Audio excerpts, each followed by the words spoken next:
السلام علیکم ورحمۃ اللہ وبرکاتہ۔ قبیلہ بنو حنیفہ کے ایک سردار کا واقعہ بخاری شریف میں موجود ہے۔ صحابہ کرام رضوان اللہ علیہ مجمعین کا ایک گھڑ سوار قافلہ صوبہ نجد کی طرف روانہ کیا گیا۔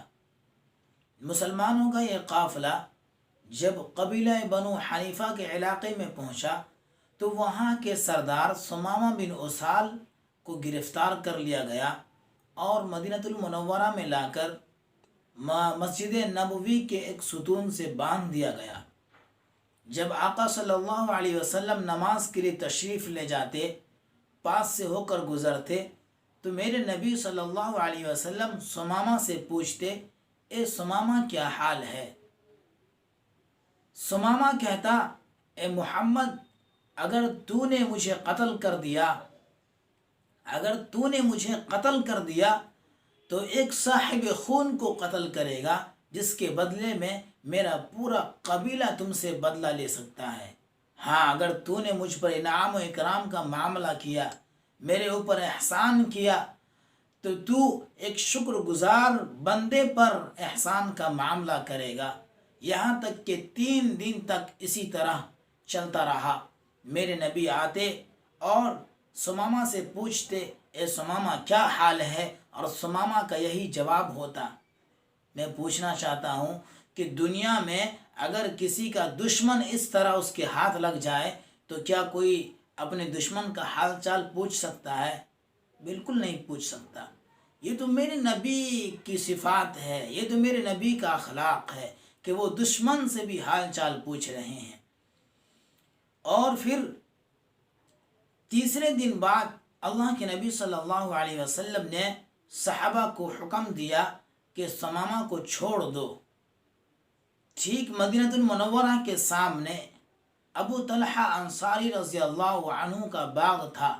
ثمامہ اس باغ میں داخل ہوتے ہیں اور غسل کر کے آقا صلی اللہ علیہ وسلم کے دربار میں حاضر ہوتے ہیں اور عرض کرتے ہیں، یا رسول اللہ، مجھے کلمہ پڑھا دیجیے، مجھے مسلمان بننا ہے، مجھے اسلام میں داخل ہونا ہے۔ چنانچہ کلمہ پڑھ کر وہ مسلمان ہو گیا۔ اب جو ثمامہ اللہ کے نبی صلی اللہ علیہ وسلم سے کہہ رہے ہیں، یہ توجہ سے سننے کی بات ہے، یہ دل سے سننے کی بات ہے۔ ایک مسلمان کو اپنے دل کے اندر اسی طرح کا جذبہ ہونا چاہیے۔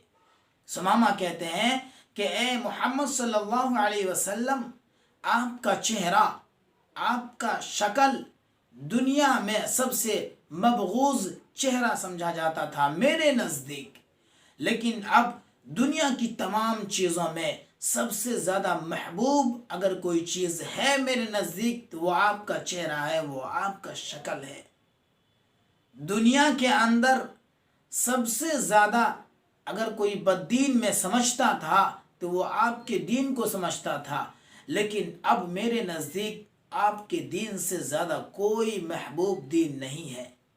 آپ کی ذات، آپ کا گھرانہ، آپ کا خاندان میرے نزدیک سب سے مبغوض ترین تھا، سب سے ناپسندیدہ تھا، لیکن اب دنیا کی تمام ذاتوں میں، دنیا کی تمام گھرانوں میں، دنیا کی تمام خاندانوں میں سب سے بہترین خاندان میرے نزدیک آپ کا ہے، آپ کی ذات ہے، آپ کے گھر والے ہیں۔ اور اتنا ہی نہیں، ملک یمامہ سے مکہ والوں کو غلہ جاتا تھا۔ جب ثمامہ بن اسال رضی اللہ تعالی عنہ مکہ المکرمہ پہنچے تو مکہ کے لوگوں نے کہا کہ ثمامہ بددین ہو گیا ہے، ثمامہ تو دین سے پھر گیا ہے۔ ثمامہ کہتے ہیں کہ ہاں، میں بددین ہو چکا ہوں، میں آقا صلی اللہ علیہ وسلم کا غلام بن گیا ہوں، میں تو کلمہ پڑھ لیا ہوں۔ اور یہ بھی سن لو کہ اب تمہیں ملک یمامہ سے غلے کا ایک دانہ بھی تم کو نہیں ملے گا جب تک کہ آقا صلی اللہ علیہ وسلم اجازت نہ دے دے۔ کل تک یہی بندہ اللہ کے نبی کی ذات سے، اللہ کے نبی کے نام سے نفرت کرتا تھا، لیکن آج 100 بار قربان ہونے کے لیے تیار ہے۔